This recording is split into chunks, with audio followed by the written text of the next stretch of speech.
Oke. Nah, Coach William, kalau misalnya nih ada beberapa emiten terkena dampak langsung ataupun tidak langsung, bagaimana pergerakan mereka secara teknikal nih? Apakah memang yang teknikalnya bagus gitu ya, yang melewati support tetap akan rally atau akan terdampak juga nih karena berita-berita seperti itu? Terutama yang Ya, berdampak secara langsung. oke. Mungkin ya kalau kita bicara secara fundamental kan tadi sudah kita jelaskan ya, Nadine ya cukup lebar gitu. Tapi memang secara teknikal tentu kalau kita lihat kan indeks sektor transportasi kan udah mulai turun banyak ya. Yang sudah seperti yang sudah kita diskusikan di awal bahwa per tanggal 2 kemarin 2 September sampai per hari ini indeks sektor transportasi dan logistik sudah turun lumayan setelah kenaikan harga BBM. Tetapi memang kan secara short term ya kita pikir beberapa investor ataupun trader udah melihat bahwa penurunan pada sektor-sektor ini sudah mulai atraktif gitu. Jadi mereka sudah melihat bahwa kenaikan dari BBM udah sebagian di price in ya, udah dibagian di price in sama harga saham-saham di sektor sama kenaikan harga BBM sorry gitu. Jadi memang beberapa saham kita pikir udah mulai ada atraktif untuk ditradingkan dalam jangka pendek meskipun harus diakui masih ada risiko yang harus diantisipasi oleh keberlanjutan dari impact kenaikan tarif BBM itu sendiri gitu. Cuma balik lagi ya kalau kita pikir secara teknikal beberapa saham kita pikir sudah mulai masuk ke range yang mulai menarik seiring dengan penurunan yang cukup signifikan selama sepekan ataupun 2 pekan terakhir begitu Nadine. Oke, baik. Jadi tetap aja beberapa saham yang memang menarik untuk jangka pendek secara teknikalnya itu tidak masalah ya, Coach William ya. Nah, Coach, mengenai logistik tadi nih, sektor logistik, bagaimana analisa teknikal untuk saham ASA dan DMMX? DMMS hari ini sepertinya cukup menarik di Coach. Ya. Oke, jadi untuk teknikal, jadi terus terang kita sudah koordinasi sama tim research dari ini ya, tim technical research dari M-Trade ya. Dan untuk untuk ASA sendiri ya, memang kita melihat secara teknikal berpotensi sideways ya, Nadine ya, dan kita bisa melihat bahwa range untuk sideways itu di range 1385 sampai 1610 ya. Dan kita juga melihat bahwa support dari ASA sendiri yang diperoleh dari tanggal di bulan September tahun 2022 lalu itu berada di level 1385. Jadi kita anggap itu sebagai titik level dari ini ya supportnya ya. Dan untuk resistance kita pikir dari tim riset M-Trade menyebut di resistance pertama itu di level 1610 gitu. Tapi memang secara keseluruhan kita pikir ini kemungkinan besar ASA masih berpotensi sideways ya selama kita pikir selama sepekan ini. Nah, untuk DMMX sama ya, kita juga melihat ada potensi sideways juga pada saham DMMX ya. Kalau misalnya kita lihat dari sisi support itu berada di level 1315 itu diperoleh dari level MA 20 daily-nya. Sementara untuk resistennya kita pikir ada berada di level 1530 yang diperoleh dari titik tertinggi di bulan Juli tahun 2022.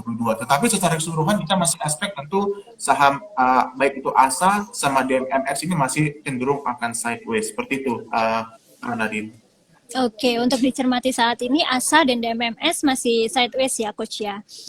Nah, Coach William, saya ingin mengingatkan lagi untuk sobat investor yang ingin bertanya-tanya, boleh langsung ketik di kolom komentar ya. Mumpung ada Coach William ya, analis dari M-Trade. Nah, Coach, dari sejumlah adanya emiten yang memungkinkan mendapat imbas negatif nih dari kenaikan BBM, sektor mana nih yang justru diuntungkan? Apakah termasuk saham emiten batubara, coal, atau nikel nih, Coach? Oke.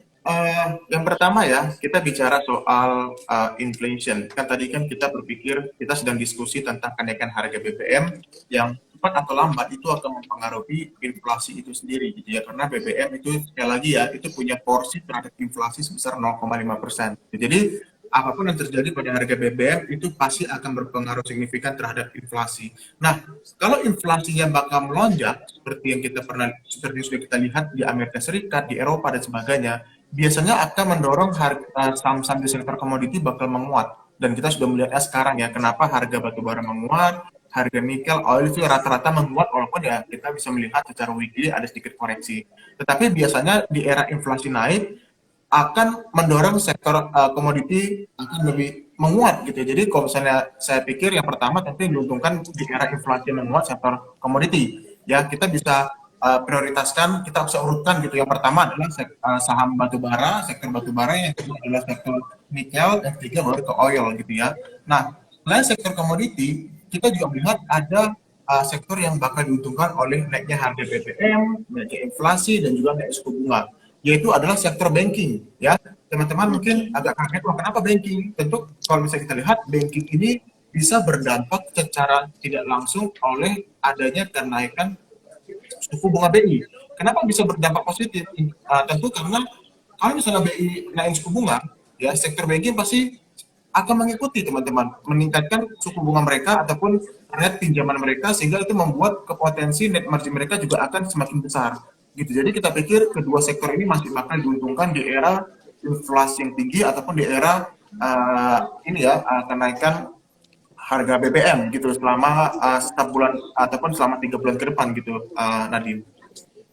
Oke, baik. Jadi salah satunya sektor banking ya, Coach William ya, yang memiliki dampak positif ataupun justru atau diuntungkan ya melalui melalui kenaikan tarif BBM ini.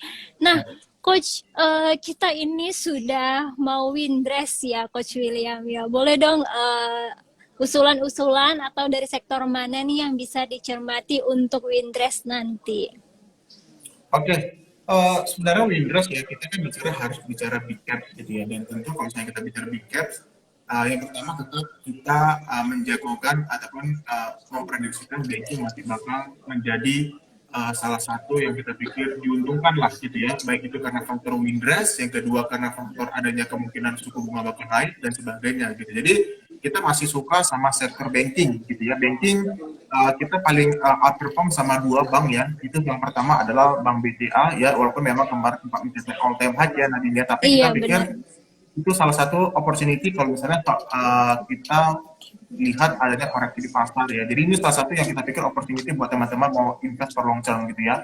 Terus yang kedua bank yang kita suka itu adalah bank BBNI ya, tentu karena kita lihat valuasinya masih cukup atraktif, dan tentu ada isu-isu terkait sama akuisisi atau merger yang kita pikir menarik ya bagi Bank BNI. Jadi untuk big caps kita suka sama kedua bank tersebut, dan untuk mid small cap kita suka sama salah satu bank yang sudah pernah kita rekomendasikan selama 2 bulan yang lalu ya, itu adalah Bank NISP ya, Nadine ya.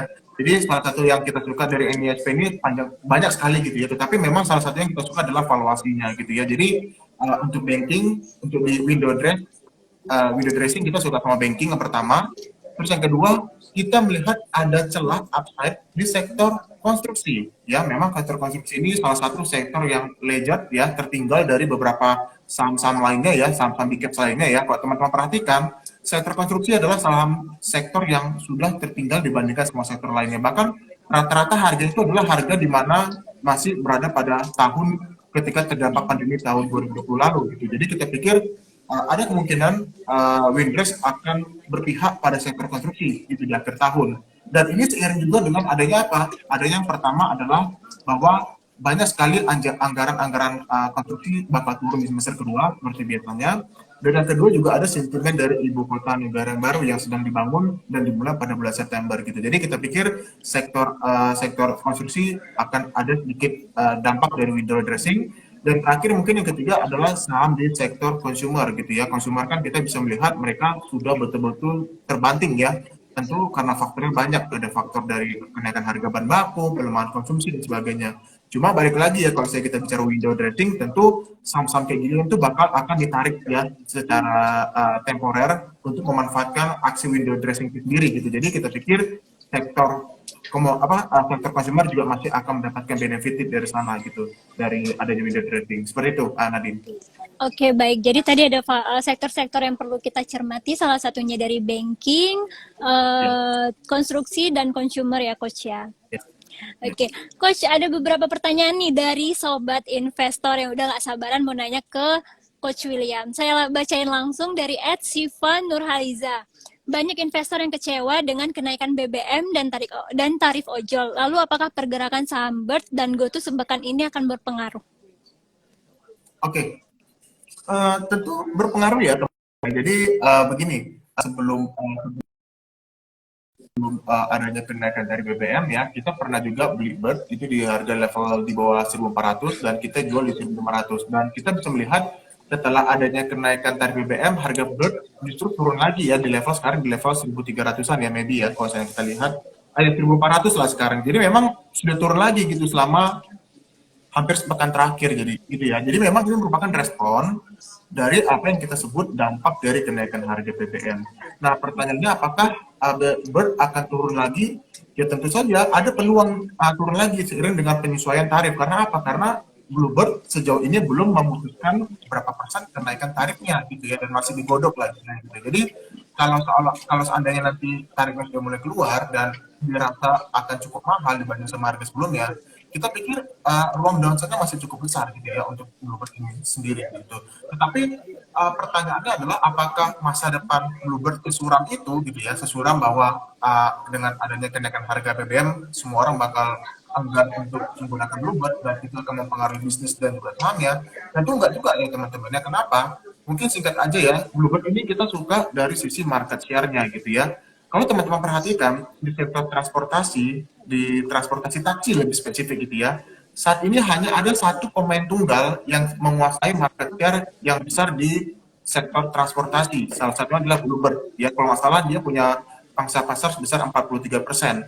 Dan jangan lupa juga performa Bluebird itu masih pulih ya di semester 1 kemarin dan kita pikir meskipun ada perlambatan di kuartal ketiga mungkin ya karena ada kenaikan harga BBM, tapi tetap aja kita pikir kinerja Bluebird masih cukup solid gitu. Jadi apapun yang terjadi pada saham dalam jangka pendek, saham Bluebird itu adalah opportunity kok teman-teman melihat dalam jangka menengah ke panjang. Seperti itu, Nadine.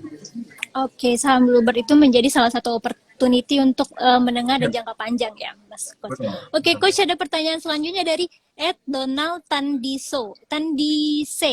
TMAS gimana, Coach?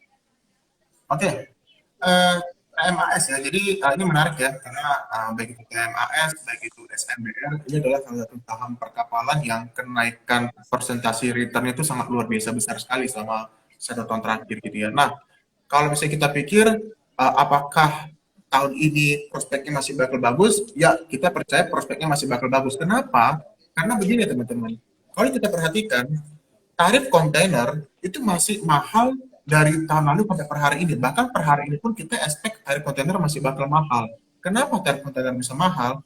Karena di kawasan China, lebih tepatnya itu di kawasan Laut Cina Selatan ya, dan tempat di mana ada konflik antara Taiwan dan juga Amerika Serikat yang kemarin sempat ramai ya. Itu kan salah satu jalur perdagangan yang secara persentase arusnya itu mencapai 80% dari arus perdagangan global, teman-teman.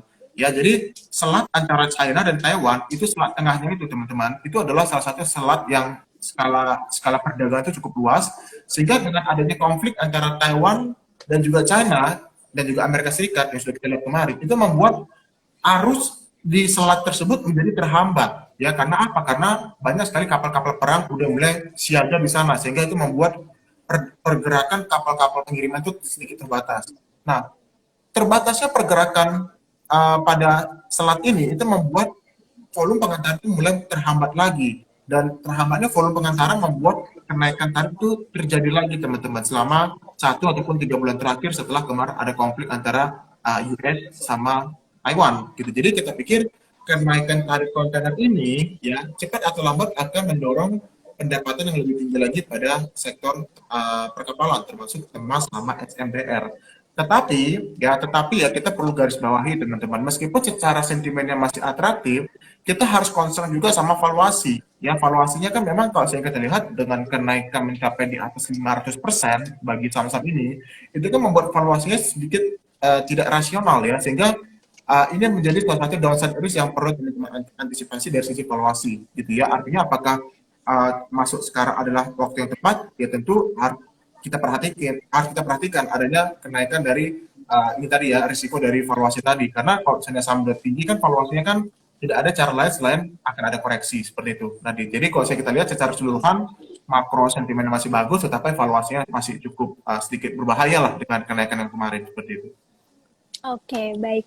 Mas, ada pertanyaan selanjutnya dari @bayuip. ADMR gimana, Coach? Mau average down, bagusnya di harga berapa? Oke, untuk ADMR kita melihat ya, kalau sekilas kita lihat dari prospek dari komoditi ya, dari komoditi sendiri, balik lagi untuk sampai akhir tahun batubara masih bakal muat ya, masih bakal kuat dan masih solid, harganya masih bertahan di level 400 US dollar per metric ton.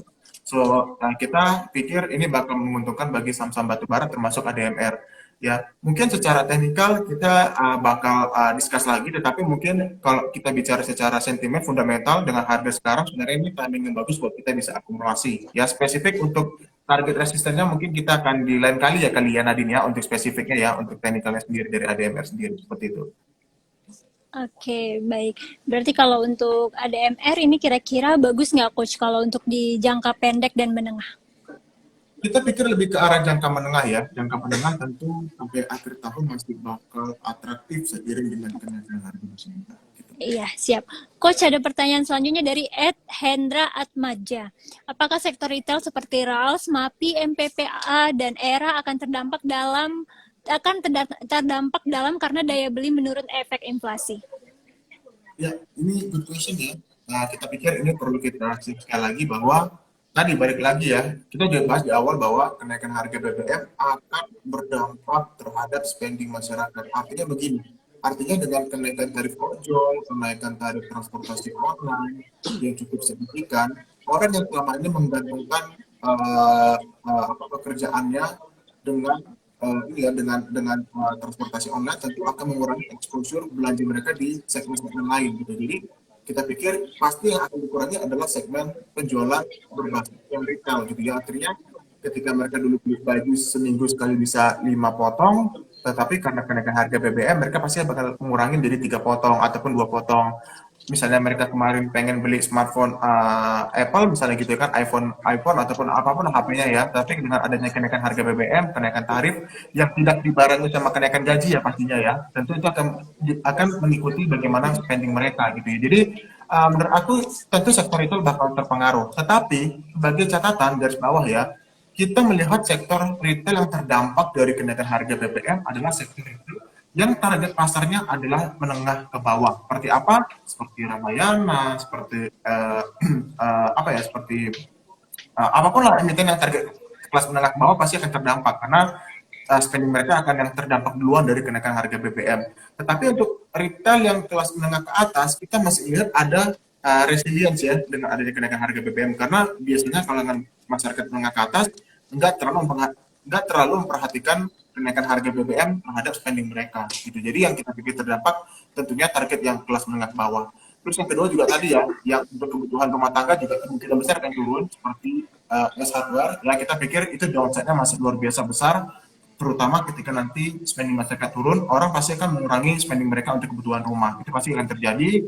Selain smartphone juga, ya era phone itu walaupun kita pikir semua orang butuh namanya smartphone, dia butuh namanya mobilitas dari digital menggunakan smartphone gitu ya. Tetapi kalau misalnya nanti suku bunga naik, ya orang pasti akan bukan suku bunga, tapi kalau misalnya BBM naik, itu pasti orang akan mengurangi spending mereka untuk mengganti smartphone-nya lagi gitu. Jadi mereka bakal menggunakan smartphone yang ada aja lah ini sambil nabung gitu. Jadi tentu itu akan mempengaruhi juga seperti itu, Nadine. Oke, baik. Jadi sebenarnya dampak kenaikan tarif BBM ini juga saling terkait antara emiten dan emiten ya, Coach William, ya secara nggak langsung ya. Betul. Oke, baik.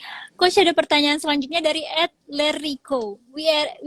WIRG gimana Coach? Karena ada isu mau joint venture dengan Salim. Iya, oke. Hari ini by the way WIRG juga naik 11% lebih ya Coach ya. Menarik sekali. Ya. Jadi memang ini salah satu gebrakan dari grup Salim ya pastinya. Kenapa? Karena grup Salim ini kan lagi expand ya Nadine ya ke beberapa sektor di luar dari grup utama mereka di grup Indofood ya, yang kita kenal itu ICBP, INDF dan sebagainya gitu ya. Tapi tentu gebrakan dari Salim ke WIRJ ini salah satu yang diantisipasi ataupun salah satu yang diperhatikan betul-betul oleh pasar. Kenapa? Karena investasi Salim pendidikan WIRJ secara fundamental akan lebih solid. Ya, kita semua tahu ya, grup Salim kan secara financing, secara modal kan merupakan salah satu emiten yang kuat sekali ya secara pendanaan gitu ya. Jadi tentunya diharapkan setelah Salim bergabung ataupun bekerja sama dengan WIRJ ini bakal lebih mampu expand dengan bantuan sokongan modal ataupun kerjasama dari grup pendiri itu sendiri gitu. Jadi kita pikir mungkin secara sentimen ya, mungkin ini menarik, atraktif, tetapi kembali lagi secara evaluasi, secara kinerja kita perlu evaluasi lagi ya, dan itu mungkin belum bisa kita share kali ini ya, karena terus terang kita belum baca juga laporan kinerja BRI sampai pada kuartal 2 terakhir kemarin. Oke, baik, tidak apa-apa. Coach William, itu tadi pertanyaan terakhir dari Sobat Investor. Boleh dong terakhir minta tips dan triknya untuk mencermati saham-saham yang ada kaitannya dengan tarif ojek online naik. Oke, mungkin closing statement ya dari kita dari tim Venture adalah bahwa kita akui bahwa di bulan September ini market itu akan volatile, ya risiko ekonomi bakal besar, terutama dengan kenaikan harga BBM, risiko kenaikan inflasi, dan juga isu-isu lainnya lah yang berkaitan sama kenaikan harga BBM. So, kita melihat downside akan lebih besar daripada upside untuk saat ini ya, lebih besar downside-nya daripada potensial upside-nya. Ya, dan itu membuat kita harus lebih hati-hati dalam hal apa, dalam hal trading ataupun investasi. Tetapi bukan artinya teman-teman jadinya jadinya wait and see ya. Bukan artinya teman-teman jadi menjauh dari pasar. Bukan. Teman-teman justru harus melihat ini menjadi suatu peluang yang teman-teman nggak boleh lewatkan sama sekali. Kenapa? Karena di setiap ada penurunan, di sana itu selalu ada opportunity. Ya, di setiap ada penurunan, banyak sekali saham-saham bagus yang akan ditawarkan dengan harga yang diskon, yang menarik, yang cocok buat teman-teman tempatkan untuk tujuan investasi jangka pendek, menengah, ataupun jangka panjang gitu. Jadi jangan worry, tetap investasi dan tetap perhatikan kualitas perusahaannya, valuasi dan sebagainya. Dan jangan pernah takut ya untuk investasi ya dengan kondisi sekarang yang kita akui tadi sekali lagi ada potensi downside yang besar dari kenaikan harga BBM dan juga pertalite nantinya seperti itu. Nadine, closing statement dari saya.